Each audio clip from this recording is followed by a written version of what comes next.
Yes, hello students. हम previous lecture में periodic properties के बारे में बात कर रहे थे। ठीक है। और हम पीरियोडिक प्रॉपर्टीज़ किन की बात कर रहे हैं, किसे कह रहे हैं हम पीरियोडिक प्रॉपर्टीज़? मेनली जो properties which mainly depends on electronic configuration, mainly depends on electronic configuration. ये इलेक्ट्रॉनिक कॉन्फ़िगरेशन से रिलेटेड होती हैं। तो उन्हीं में से एक प्रॉपर्टी है एटॉमिक साइज़, एटॉमिक रेडियस। अगर हम एटम के रेडियस या एटॉमिक साइज़ की बात करते हैं, ठीक है, तो हम इसे लिखेंगे क्या? एटॉमिक रेडियस को लिखेंगे the radius of an atom, the radius of an atom may be taken as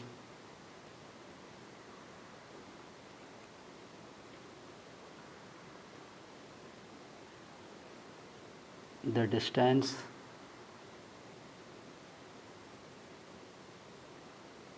between atomic nucleus and the outermost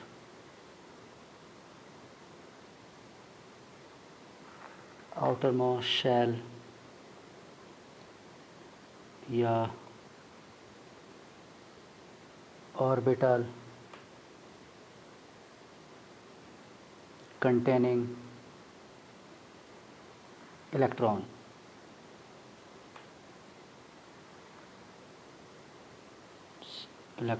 of the atom।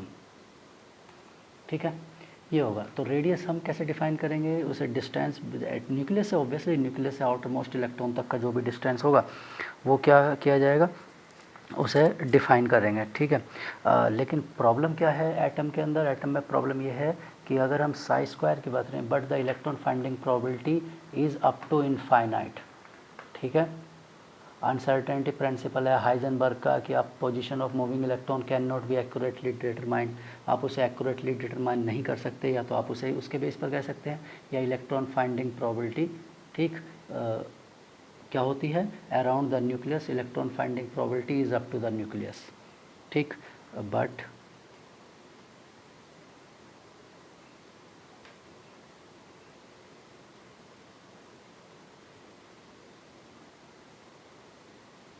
Electron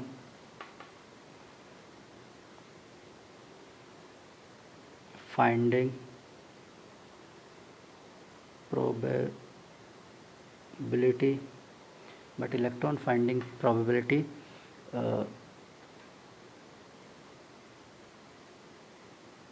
became 0 at infinite distance। ठीक है। as well as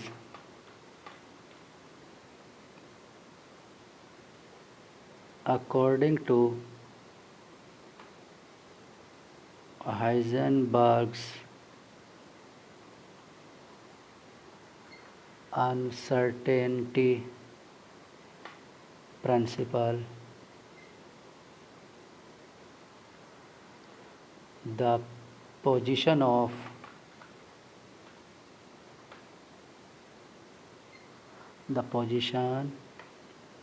of a moving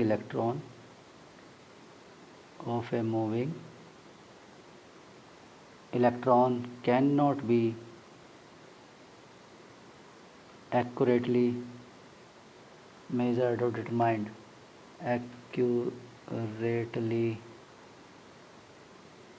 determined or measured। ठीक, वो आप accurately solve नहीं कर सकते, या तो आप इलेक्ट्रॉन फाइंडिंग प्रोबेबिलिटी की बात करें वो भी जीरो नहीं होने वाली, इनफाइनाइट पर जाकर जीरो होगी। इसका मतलब हर जगह इलेक्ट्रॉन मिल सकता है न्यूक्लियस के बाहर, ठीक है। और पोजीशन ऑफ मूविंग इलेक्ट्रॉन भी आप एक्यूरेटली सॉल्व नहीं कर सकते, इसका मतलब variable so the distance between the nucleus and the outer most electron is uncertain, ठीक है। So the distance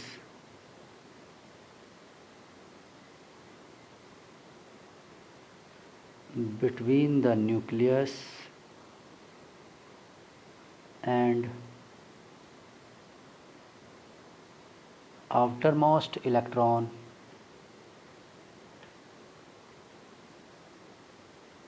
is uncertain, ठीक। it means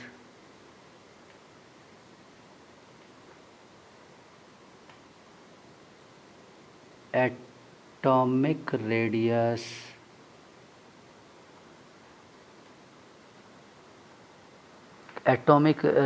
cannot be determined directly. It means atomic radius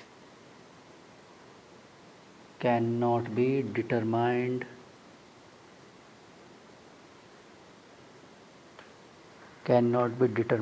directly. आप उसे डायरेक्टली सॉल्व नहीं कर सकते, but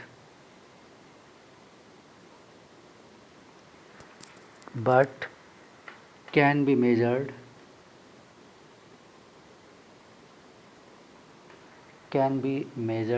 in combined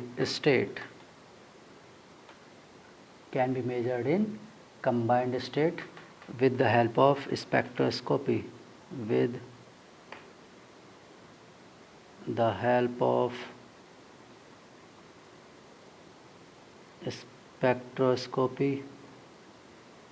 और x ray diffraction,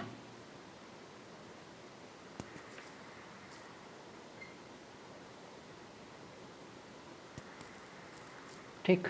तो आप एक्सरे डिफ्रैक्शन या स्पेक्ट्रोस्कोपी का यूज़ करके कंबाइंड स्टेट में तो सॉल्व कर सकते हैं, लेकिन आप फ्री स्टेट में सिंगल एटम का रेडियस सॉल्व करना पॉसिबल नहीं है, ठीक है। तो इसीलिए ये कम फ्री स्टेट में हम सॉल्व नहीं कर पा रहे थे उसे, इसलिए हमने उसे कंबाइंड स्टेट में सॉल्व किया साइंटिस्ट ने। इन कंबाइंड स्टेट में एटॉमिक रेडियस किस टर्म्स में सॉल्व कर सकता है, ठीक है। Atomic radius in combined state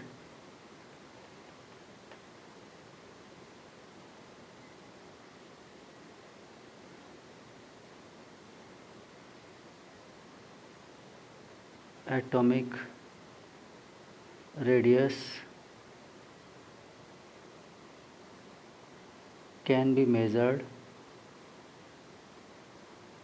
in terms of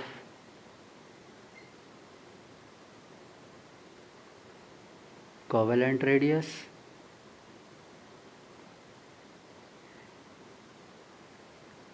in terms of metallic or crystal radius, metallic radius, या इसे क्रिस्टल रेडियस भी कहा जाता है, ठीक है, crystal radius. And third one wander वाल रेडियस, ठीक है। तो तीन टाइप से आप इसे सॉल्व कर सकते हैं ओनली इन टर्म्स ऑफ, यानी कंबाइंड स्टेट में एटॉमिक रेडियस को आप तीन तरह से सॉल्व कर सकते हैं। Covalent radius mainly non metals के लिए है, ठीक है। मैं लिख दूंगा आगे जब 1 बाय 1 डिस्कस कर रहे हैं, ठीक है, तो हम तभी लिख लेंगे। First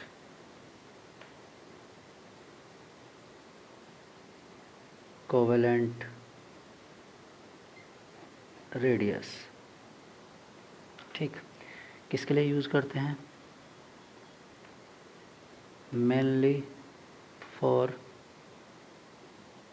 non metals,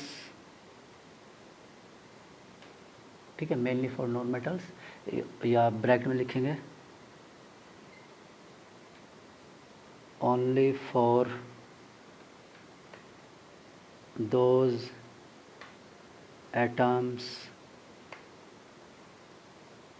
which can form covalent bond. जो कोवेलेंट बॉन्ड बना सकता है उसी में हम कोवेलेंट रेडियस, उसी का कोवेलेंट रेडियस सॉल्व कर सकते हैं। If it doesn't form covalent radius, covalent bond, it means we can't solve its covalent radius. ठीक है, जैसे फॉर एग्जांपल कोई आपने एग्जांपल सोडियम एग्जांपल लिया, sodium can't form covalent radius, covalent bond, तो अगर उसका कोवेलेंट बॉन्ड नहीं बनेगा तो we can't form calculate the covalent radius. ठीक है, हम उसका कोवेलेंट रेडियस भी सॉल्व नहीं कर सकते। ठीक है, फॉर एग्जांपल, या सीजियम, सीजियम केवल आयनिक बॉन्ड बना रहा है, caesium form ionic bond only, it means आप उसे उसके कोवेलेंट रेडियस को सॉल्व नहीं कर सकते, क्योंकि कोवेलेंट रेडियस सॉल्व करने के लिए कोवेलेंट बॉन्ड फॉर्म होना नेसेसरी है। ठीक है, ये ध्यान रखिएगा। ठीक, अब इसे कोवेलेंट रेडियस को डिफाइन कैसे करते हैं? ठीक है, सिंपल है, definition 1/2 of the distance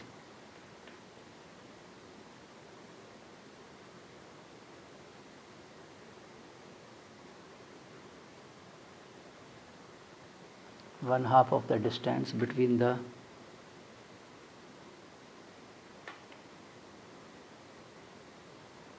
nuclei, एक से ज़्यादा न्यूक्लियस होते हैं तो उसे न्यूक्लियाई कहा जाता है, of two single bonded, two single covalent bonded, covalent word लिखना होगा हमें, covalently bonded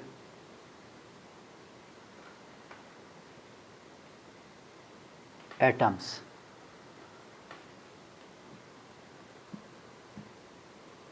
in a homo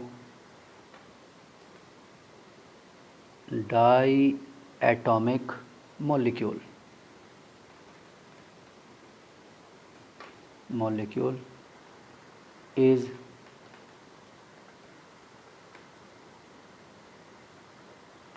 ठीक है, तो between the of two covalently bonded atoms in a homodiatomic molecule is called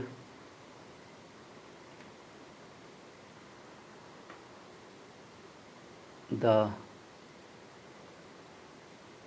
covalent radius।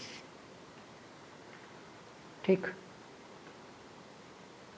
ये होगा, तो 1/2 of the distance between the nuclei, ठीक, बिटवीन द न्यूक्लियाई यानी इंटर न्यूक्लियर डिस्टेंस है एक तरह से। ये बिटवीन द न्यूक्लियाई का मतलब क्या है? Inter nuclear distance.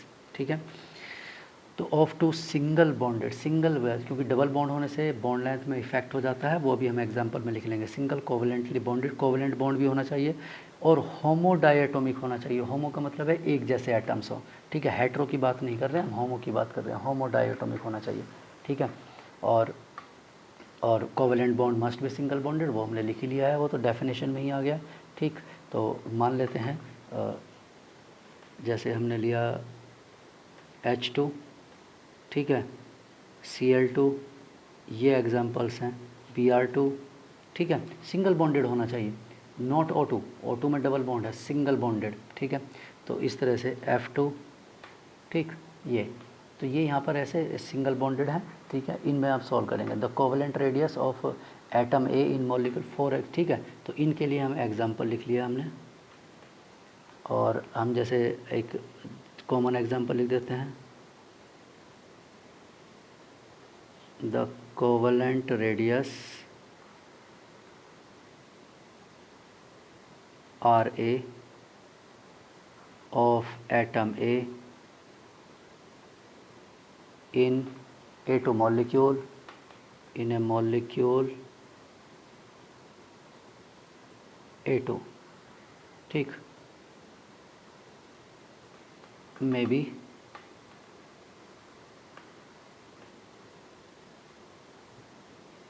Given as, ठीक, कैसे लिखेंगे? RA equal to DAA/2। ठीक है, और ये DAA क्या है? DAA इज़ द डिस्टेंस, ठीक है, between the two nuclei. DAA क्या है? Inter nuclear distance. DAA equal to inter nuclear distance, ये इंटर न्यूक्लियर डिस्टेंस है, ठीक है। तो ये इसी के लिए क्योंकि एटम्स यहाँ पर क्या होते हैं एक दूसरे के साथ, मतलब हम इस तरह से उसे करते हैं कि एटम्स एक दूसरे के साथ टच कर रहे हैं। टच क्या करते हैं? कोवलेंट तो आपने पढ़ा होगा, कोवलेंट बॉन्डिंग क्या होती है? एक दूसरे, यानी कि यहाँ पर आंसर थोड़ा सा अलग आता है।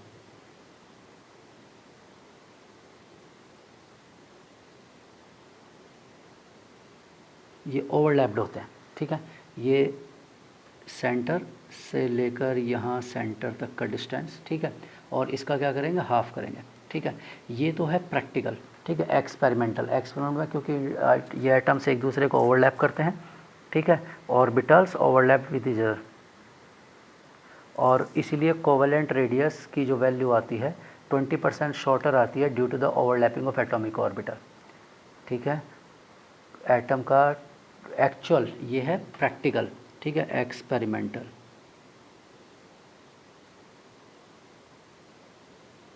ओवरलैपिंग होती है एक्चुअल में, ठीक है।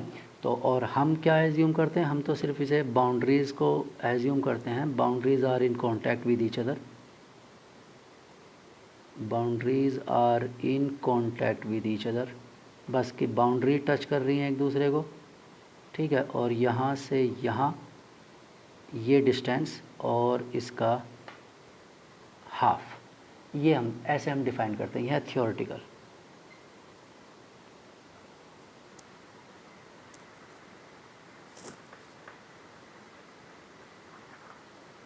ठीक है, ये तो एक्सपेरिमेंटल, ठीक है, एक्सपेरिमेंटल कंडीशन है। Experimental condition A atom A atom A atom A atom, और ये क्या है? Theoretical condition.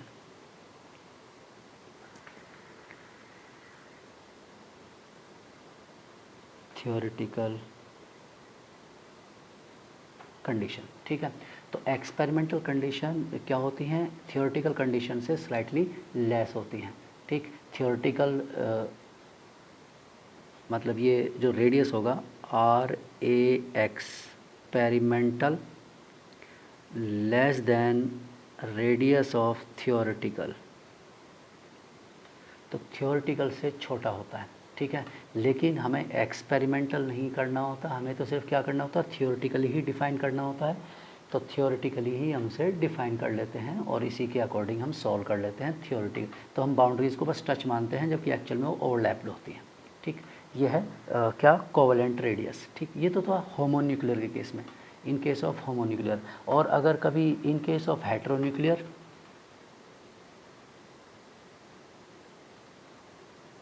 in case of a heterodiatomic molecule, वैसे ये कभी नहीं पूछा जाएगा, लेकिन फिर भी मान लो कभी किसी रेयर केस में, ठीक, where the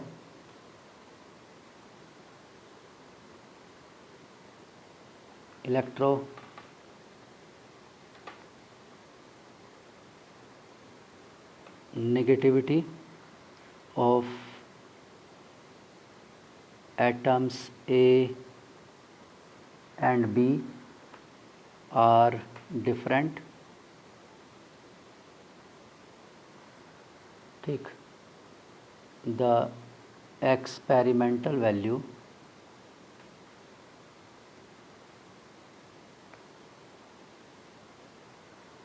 experimental values of internuclear distance, यही था internuclear distance DAB, is less then,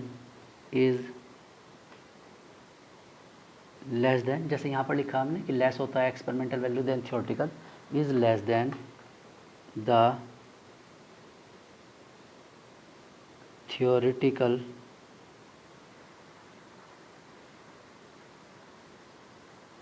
values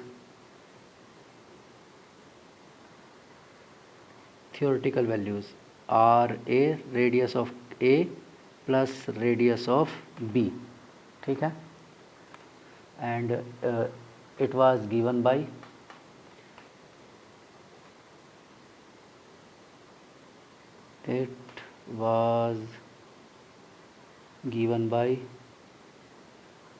Shoemaker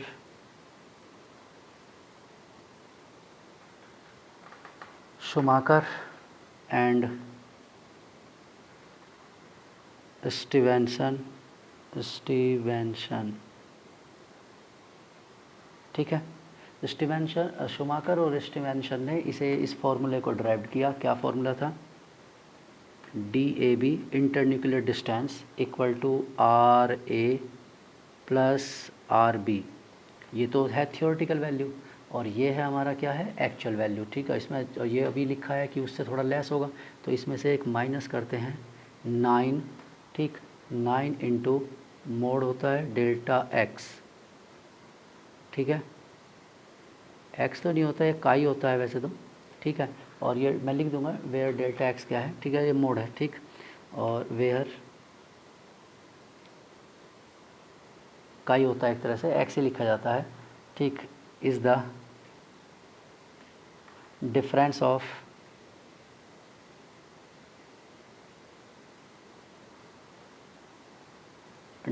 of इलेक्ट्रोनेगेटिविटीज़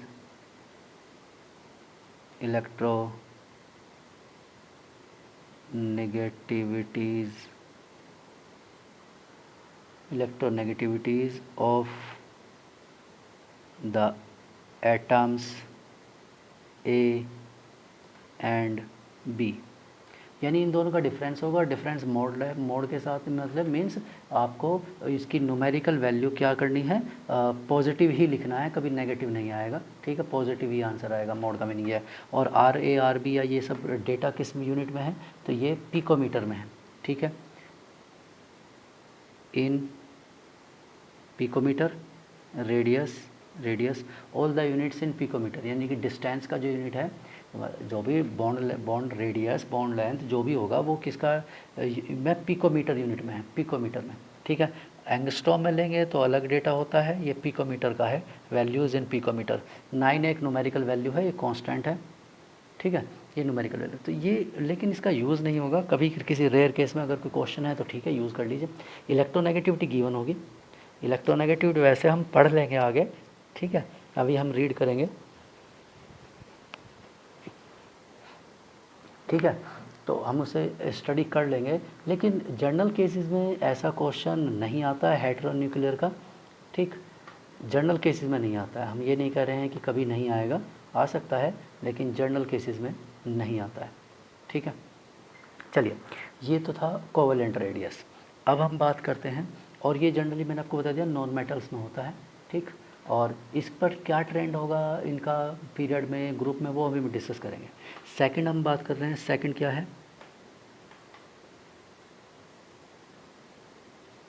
metallic radius, या इसे क्या कहते हैं, क्रिस्टल रेडियस भी कहा जाता है।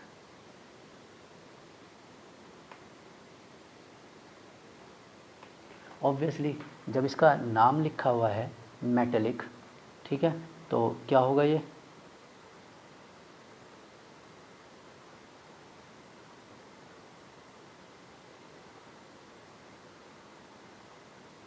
ऑब्वियसली मेटल्स के लिए होगा,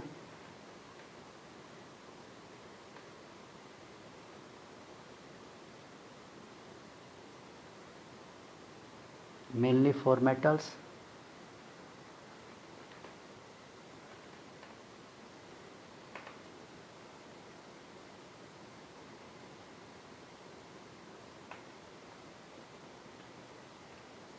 ठीक है, मेनली फॉर मेटल्स के लिए होता है ये, ठीक। अब मेटल्स के लिए मीन्स क्या होना चाहिए इसमें, मेटेलिक बॉन्ड होना चाहिए। ठीक, metallic bond mainly for metals, या मैं ब्रैकेट में लिख देता हूँ, only for those elements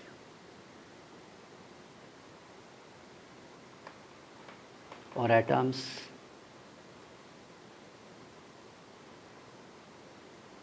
which can form metallic bond, केवल उन्हीं के लिए जो मेटेलिक बॉन्ड बना सकते हैं। ठीक है, तो मेटेलिक बॉन्ड को किस तरह से एक्सप्लेन किया जाता है उसका अभी तो वैसे कोई यूज़ है नहीं, हम सीधा सीधा क्या लिख सकते हैं उसमें, डेफिनेशन लिख सकते हैं उसका। ठीक है, कहीं कोई यूज़ होगा तो हम उसे डिस्कस कर लेंगे मेटेलिक बॉन्ड को। ठीक है, और अभी हम उसकी बस डेफिनेशन लिख लेते हैं मेटेलिक की। ठीक, मेटेलिक बॉन्ड की मेटेलिक रेडियस की डेफिनेशन सेम उसी तरह से होगा, half of the inter nuclear distance between the adjacent atoms, same definition उसी तरह से होगी, 1/2 of the inter nuclear distance. ठीक है, हाफ ऑफ द मतलब 1/2 of the inter nuclear distance between the distance between the adjacent atoms present in metallic bonding or crystal structure. ठीक है, तो 1/2 ऑफ द डिस्टेंस इसे कहा जाएगा। ठीक है, ए सॉलिड मेटेलिक क्रिस्टल, ठीक, इज़ कॉल्ड एज, अगर पूरा लिखना है तो लिख लो, is called as metallic radius, उससे कोई दिक्कत नहीं है। ठीक है, तो मेटेलिक बॉन्डिंग को किस तरह से एक्सप्लेन करते हैं वो भी मैं आपको एक्सप्लेन कर देता हूँ। Metallic bonding explain by the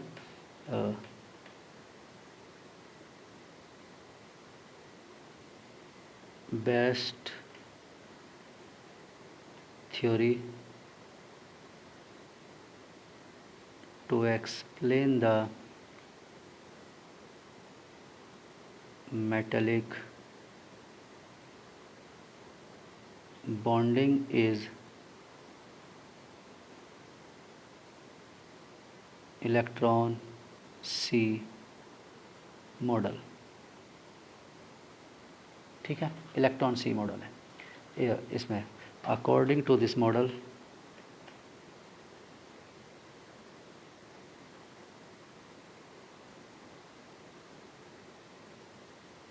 according to this model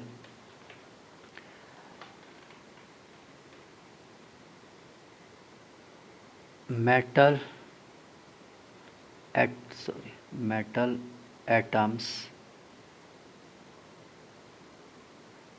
having mobile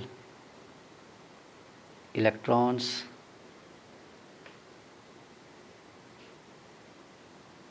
and the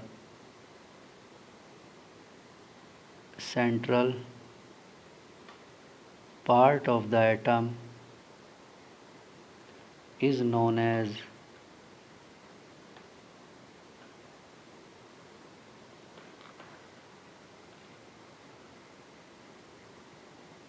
kernels. ठीक है, सेंटर पार्ट को क्या कहते हैं, इसे कर्नेल कहा जाता है।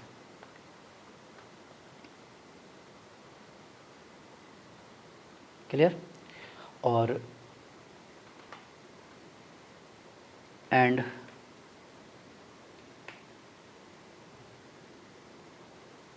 There is electrostatic force of attraction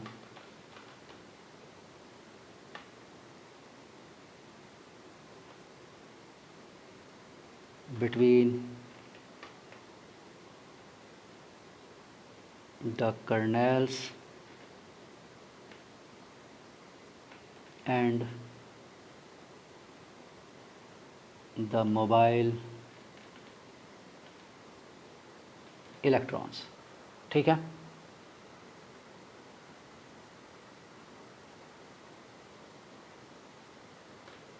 ये होता है। अब इसे अगर हम डायग्राम से बनाएं तो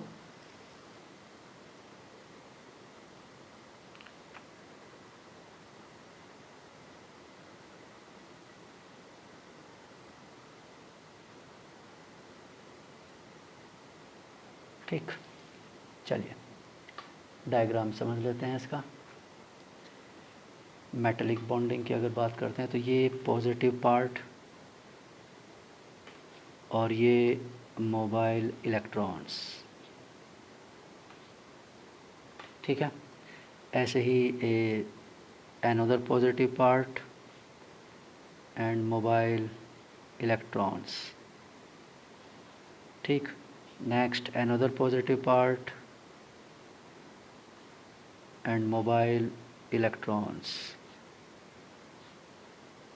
another positive part, mobile electrons, another positive part, mobile electrons, another positive part, mobile electrons. इस तरह से इलेक्ट्रॉन क्या बन जाता है, सी मॉडल का, इसीलिए से इलेक्ट्रॉन सी मॉडल कहा जाता है। ठीक है, clear.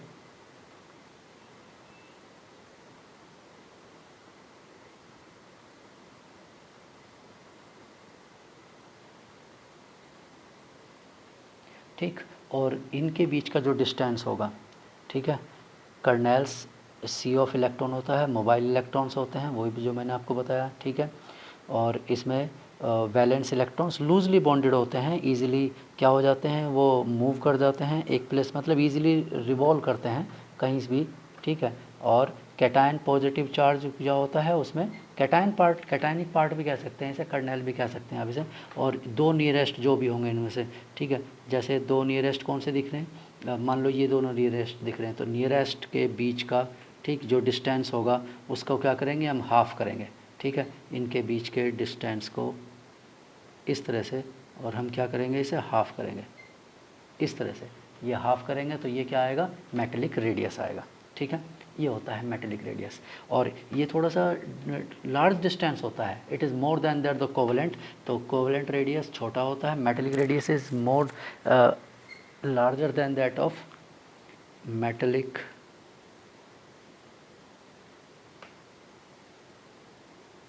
radius is greater than covalent radius. यानी जो मेटल्स होते हैं उनके साइज़ बड़े होते हैं, और जो नॉन मेटल्स होते हैं उनके साइज़ क्या होते हैं, छोटे होते हैं। ठीक है, ये होता है। ठीक, तो इसमें ये थ्योरी बहुत ज़्यादा वाइडली हमें स्टडी नहीं करनी है। ठीक है, बस हमें तो सिर्फ ये किस लिए पढ़ना था, थोड़ा सा ये मतलब पुराना मॉडल है, लेकिन एज्यूम्ड मॉडल है, इसी से हम एक्सप्लेन कर लेते हैं, बहुत ज़्यादा डिटेल में हम नहीं जाते हैं मेटेलिक बॉन्डिंग के। ठीक है, चलिए नेक्स्ट, इसके बाद में मेटेलिक बॉन्डिंग के बाद में कौन सा आता है, थर्ड आता है। थर्ड ये आता है कौन सा, वैन डर वाल radius.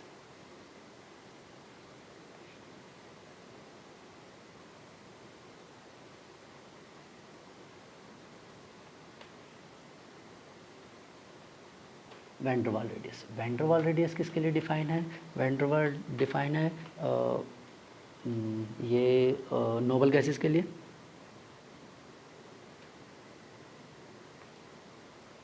Mainly for inert gases, inert लिख देता हूँ।